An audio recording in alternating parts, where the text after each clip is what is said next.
Welcome to the Sapphire Tech YouTube channel. Today we are going to be looking at the Nitro R9 380.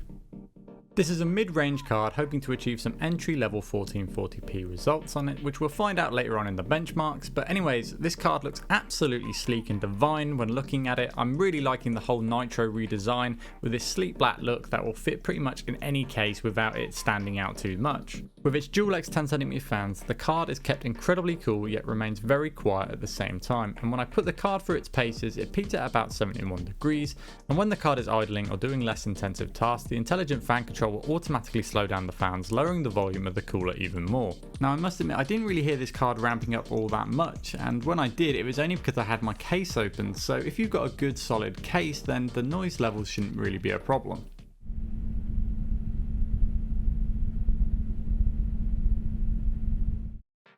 The card can run up to 4 monitors through 1 DisplayPort, 2 DVI ports and 1 HDMI port. The card is also compatible with Amd's FreeSync technology, so when paired with a FreeSync monitor it synchronises your FPS and display refresh rates, giving much smoother gameplay and no screen tearing.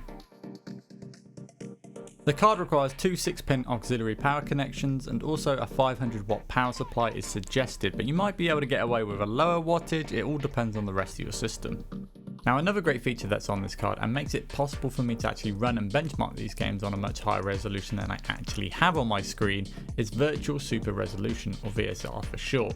What it does is renders your monitor above your native resolution and then downscales them to fit, enabling you to play on higher resolutions. The 380 here can actually run a 4K resolution on a 1080p screen, which is incredibly useful if you want to tinker around with different resolutions and see how your card performs.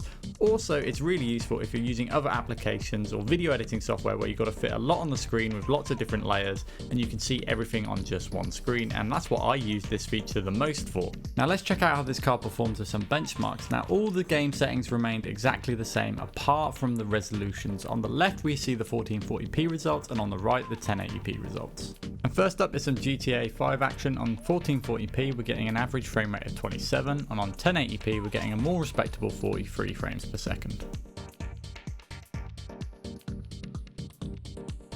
Now moving on to the Thief benchmarks, and the 1440p results on ultra settings was getting an average frame rate of 40, and at 1080p we're getting an average frame rate of 60. And finally, Bioshock Infinite at 1440p we're getting an average frame rate at 66 FPS on ultra high settings, and at 1080p we're getting an average frame rate of 100.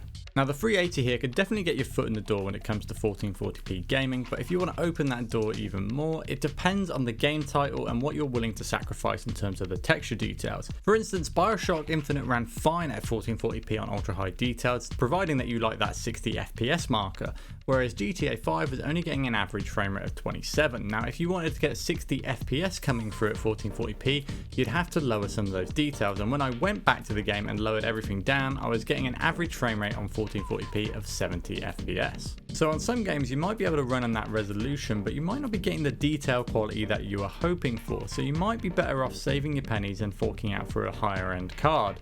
But for £170 this card does incredibly well at 1440p for what it is, and also its 1080p results are more than respectable, and you won't have to compromise lowering those details as much at that resolution. Overall, I really enjoyed using the 380 here, and a lot of the performance on 1080p was outstanding to be honest, and I'll be more than happy to put this in my second machine. What I would do with it is probably lower down all the details and just make it an FPS muncher really, hopefully getting 300 FPS on most games. But that's because I want that competitive edge. Now it can definitely handle single player games at 1080p no problem.